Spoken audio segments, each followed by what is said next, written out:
Senhor presidente, senhores vereadores, vou usar hoje da tribuna, primeiro, para parabenizar a Secretaria de Habitação pela entrega ontem de 120 apartamentos do projeto PAC de remoção de famílias de área de palafita na cidade.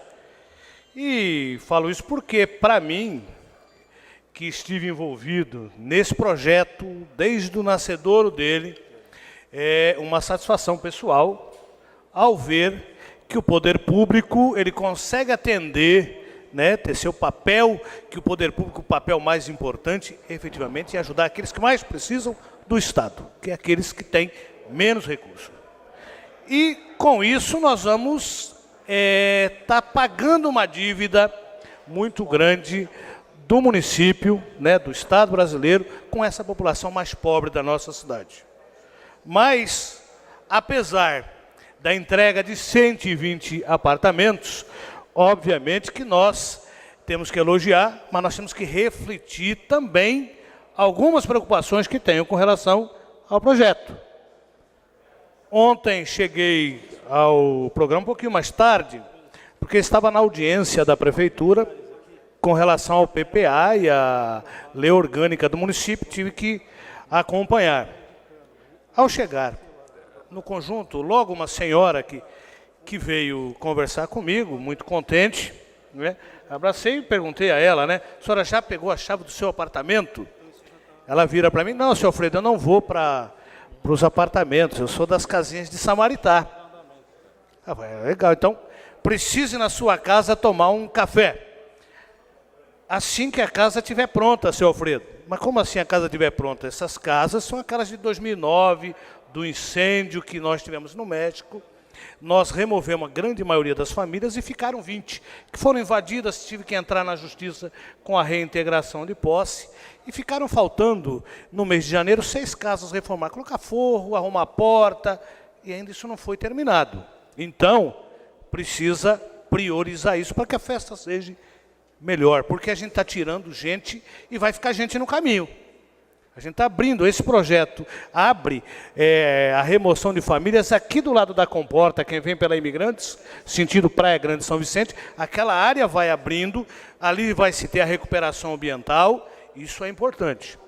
Há uns dias atrás eu acompanhei o secretário, o presidente da Codesab, doutor Ivo, eu e ele, fomos aqui no Parque Bitaru 2, que está com o rompimento do contrato, a obra ficou parada, e as pessoas começaram a roubar toda a mercadoria que tinha lá, janela, porta, começaram a mexer no telhado e pedir para que se fechasse aquilo, mas infelizmente até agora isso não foi feito. Então a gente precisa que a Codesab tome a frente nesse processo.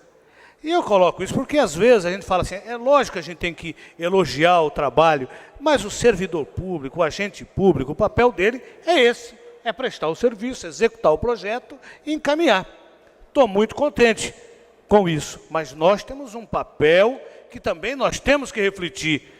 O nosso papel é fiscalizar, é acompanhar o que não está correndo bem. Neste conjunto que foi entregue ontem, nós temos um problema com a caixa d'água. Qual é o problema que tem com a caixa d'água lá? É que a Sabesp, ela vende nos projetos que tem uma capacidade de volume de água a uma coluna de 10 metros e ela não entrega esse serviço. Então, nós tivemos um problema no residencial de Samaritá, mudamos e a água não subia para a caixa. E no Rio Branco nós temos o mesmo problema. Espero que aí a Codesab providencie o mais rápido possível a adequação da entrada de água na caixa d'água, porque eu já avisei isso em janeiro. 80 famílias já tinham mudado e tem problema de falta d'água. A partir daqui a 10 dias nós vamos ter aí mais 120 famílias mudando e aí o problema vai ser muito pior. Então, precisa priorizar isso. Isso é urgente. E para continuar nessa minha reflexão, aqui que eu acho importante, e hoje eu até tive um trabalho que eu tenho uma discussão com o doutor Zé Carlos aqui com as cores da cidade. Eu estou de roxo, isso não é púrpura. No começo do ano, apresentei um projeto de lei aqui para normatizar na cidade a questão do uso das cores, dos símbolos da cidade, porque eu acho que uma cidade desenvolvida, a gente caminha nesse sentido. E aqui nós tivemos um debate muito grande. E o debate, ele se aprofundou a tal nível que a gente teve até a discussão, mas os outros fizeram. Todo mundo fazia antes. E eu digo assim, ó, teve um prefeito do PT que pintou a cidade de vermelha, do meu partido. Foi condenado a pintar a cidade de novo, porque está errado. A Constituição diz que isso não pode. Conclusão desse relatório nosso, que a nossa casa acabou no começo do ano se omitindo nessa discussão, porque o Executivo mandou um projeto dizendo que era inconstitucional, que nós estávamos determinando despesa, que o projeto de lei não podia ser aprovado. Não é verdade, nós não estávamos criando despesa.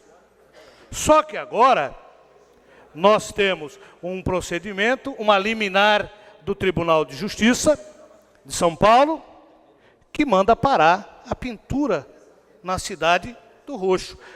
Quero deixar claro que eu usar o roxo não tem problema nenhum. Você está usando, agora, num prédio público você tem uma disciplina. O artigo 37 da Constituição, ele é claro para todo mundo. A administração pública direta e indireta de qualquer dos poderes da União, dos estados, do Distrito Federal e dos municípios obedecerá aos princípios de legalidade, impessoalidade, moralidade, publicidade e eficiência. E também ao seguinte, aí enumera um monte de artigo. Quando apresentei o projeto, apresentei no sentido de que não tem cabimento a cada administração que se entra, cada um pinta, faz um símbolo diferente. Nós moramos, eu nasci nessa cidade, que é a primeira vila do país. E que é importante que isso seja reafirmado em todos os lugares, porque é isso que nós temos de mais importante para trazer as pessoas para cá. E a gente, em um determinado momento, não achou isso tão importante. A lei foi aprovada nesta casa.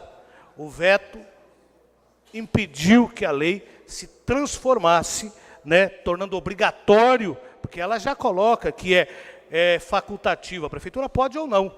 Tanto que o prefeito, os carros alugados agora, todos estão com o símbolo da cidade, que é muito mais bonito, é muito melhor, o símbolo é de todos nós. Agora eu pergunto, o vereador Pedro Gouveia, que Vossa Excelência é o responsável por essa situação. A liminar está proibindo, só que ela vai ser votada. Se ela for votada, o projeto, a resolução for de que não pode, vai ter que apagar. E aí não é com o custo do município. Não é com o custo do município, tá certo? Porque senão você vai penalizar o município 2 vezes. Então vai sair do bolso de quem pintou, do prefeito. Aí eu pergunto, nós vamos deixar o prefeito pintar sozinho ou nós vamos fazer uma vaquinha todo mundo junto? Porque nós fizemos, nós não, eu votei contra, Vossa Excelência também, mas nós falamos que, olha, os outros pintam, todo mundo pinta, a gente tem que mudar essa lógica. E eu acho que a gente perdeu a grande oportunidade, esse símbolo que nós temos da cidade é um baita símbolo. Ele está lá na sala do presidente nosso, aqui do Legislativo. Está o primeiro exemplar dele de 1922, o original colocado lá. Esse outro aqui é de 1976, que foi quando criada a lei. Então, eu acho que a gente tem que parar, refletir, porque as nossas decisões criam consequências, às vezes não muito boas, para as cidades e para as pessoas. Muito obrigado.